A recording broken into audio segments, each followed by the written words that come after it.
Hi everyone, welcome to the lecture number 11 of unit number 3 higher order differential equation. In this lecture we are going to start the second method of obtaining particular integral, that is general method. The name of the method is general method and its examples we are going to solve. Now we use general method when shortcut methods are not applicable. Okay, so whenever shortcut methods are failed to use, in such a case we solve the example using general method. This method involves integration. This is very important. You must know integrations very well, then only you can do good in this type of examples. Steps, here I have written some steps in such a in general method problem. So once you understand the example is of general method, how that can be identified: if the right hand side function f of x is not in one of the six cases form, then we have to use general method for solving that particular example. So very first, factorize phi of d into linear factors. Okay, so whatever polynomial you are having there in the denominator while calculating particular integral, you need to find its factors, that is linear factors, that we already do in the calculation of complementary function. In complementary function we are calculating roots. For that we do factorization. So factors are already with us. That factors we have to write in the denominator where pi of d is a polynomial. Then linear factor means a factor of degree 1. The power of d in that factor will be 1. Okay, now formula we are having in this method. What formula we have in the form of integration? If you are operating one factor of this type d minus m, where m is any constant, okay, on f of x, in that case it can be solved as e to the power mx integral e raised to minus mx f of x dx. Now whatever sign of this m we have here, if the sign of m is minus m, the same sign in the integrations power means the same value of same value we write in the power of e in the coefficient of x. So if it is minus m, we write minus m here, and once we write minus m here, the outside exponential e will have opposite sign. Okay, that constant will be opposite sign, so plus m will write here, and solve this integration, will get the answer. And instead of d minus m, if you have d plus m, in that case plus m will be inside the integral and minus m will be outside the integral. So this is how we apply this type of linear factors on f of x. So if we are having more than one factor, that many times we have to operate that factor on f of x. So one by one we operate each factor. So if there are total three factors, so three times we have to apply factors in this fashion. Okay, now for example, if we have these type of two factors, okay, so, so we need to decide first which factor to be applied, whether d minus m1 to be applied or d minus m2 to be applied on f of x. Then in such a case we operate appropriate factor first, which will make integrations easier. So we need to observe f of x, and then we have to check which one is to be applied.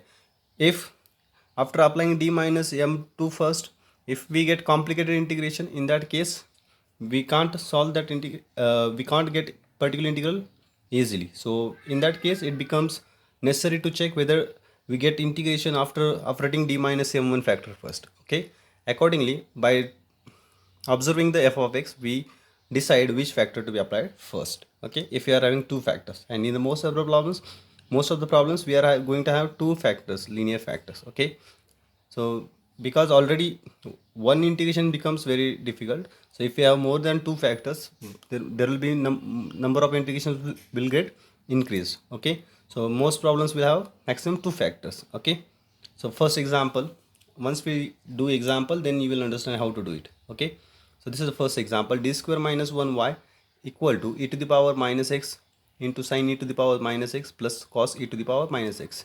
If you see the right hand side function, this f of x, this is not any, this is not in the standard form in one of the case. Okay, there are total six cases we have discussed in shortcut method. No shortcut method is applicable for this right hand side function. Okay, therefore here shortcut method fails, therefore we'll go with general method.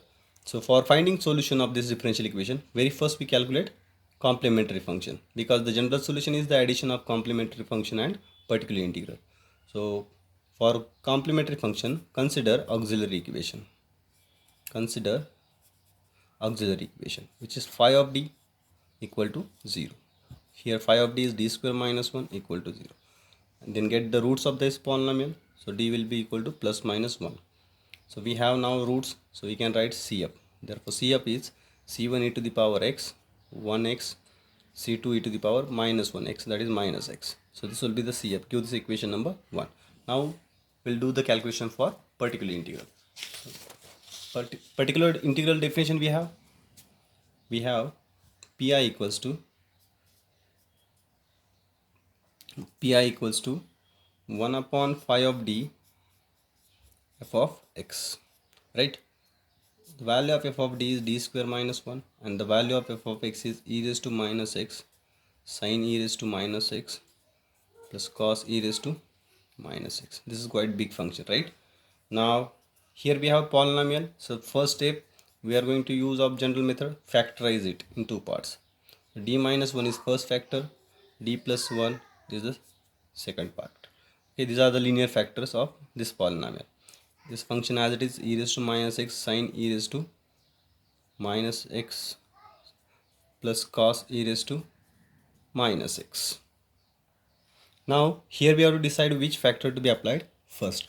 Now one formula in integration we have the integration of e raised to x f of x plus f dash of x, e raised to x into f of x plus f dash of x dx equal to e raised to x f of x. Okay, so this formula we have. Now if you see this function cos of e raised to minus x, if you differentiate this function with respect to x, you will get the derivative as e raised to minus x sin e raised to minus x. Derivative of cos is minus sin e raised to minus x into derivative of e raised to minus x minus e raised to minus x. So minus minus will become plus. So it means the one function and its derivative is available in the bracket. Only this e raised to x is not available to apply this integration formula, right? Now how we can get here e raised to x? If we operate the first factor as d plus 1. Okay, so when we are going to operate d plus 1 in the integration, in the power of e we are going to have plus 1. Okay, so by using the formulas just we have discussed this one, if you operate plus m, then inside we'll have plus mx. So here m is 1, so we'll get here e raised to x. So for getting e raised to x, we need to apply d plus 1 first, and so that this formula can be applicable. Okay, and that will give us the integration in quick time. Okay, so let us operate first d plus 1 instead of d minus 1. So by general method 1 upon d plus 1, when we operate inside integral e raised to plus x, outside integral minus of that. Okay, and in bracket we'll have e raised to minus x sin e raised to minus x plus cos e raised to minus x dx. Okay, now this is f and this is f dash. Now this formula is applicable. Okay, so by using that formula, e raised to minus x is outside integral. The integration of this term will be e raised to x f of x. F of x is what? Cos e raised to minus x. Right? Now the product of e raised to minus x and e raised to plus x is 1. Okay, so what will remain? Cos e raised to minus x will remain. Now we don't have any choice, only one factor is remained, so directly you start applying it.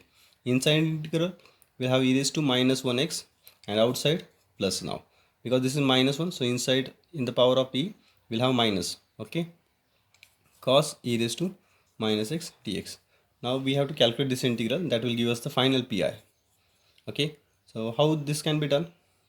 Now if you see this integration, then we can put here e to the power minus x as t, because after differentiating we'll get e raised to minus x dx factor there, and whose value will be minus dt. Means by substitution we can do this integration. So on using these values in integration, e raised to minus x dx is what? Minus dt, and cos of e raised to minus x is cos t, and this is minus dt. So this can be done, this integration can be solved easily now. So integration of minus cos t is minus sin t upon 1 dt. Now final sign is minus e raised to x sin t. Replace now again t by e raised to minus x. Okay, so this will be the final answer for the pi. It is free of d now. Okay, minus e raised to minus x sin e raised to minus x is the final answer. Therefore finally the general solution is y equal to cf plus pi. Just add the two. Okay, so the solution will be c1 e raised to x plus c2 e raised to minus x is the cf, and pi is the negative e raised to x sin e raised to minus x.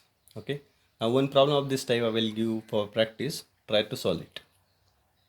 This is the problem for homework. D square minus 2d minus 3y equal to this 3 e raised to minus 3x sin e raised to minus 3x plus cos e raised to minus 3x. This is like previous example.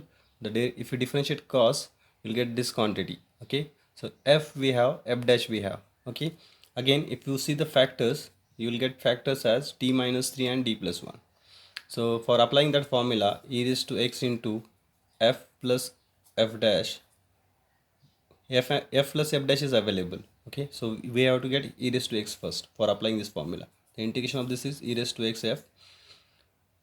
We need to operate d plus 1 first. So out of these two, first you operate d plus 1 factor, then later whatever you will get, apply on that d minus 3 factor, and you'll get the pi as e raised to 3x by 3 sin e raised to minus 3x. This is quite similar to previous example. Try to solve this.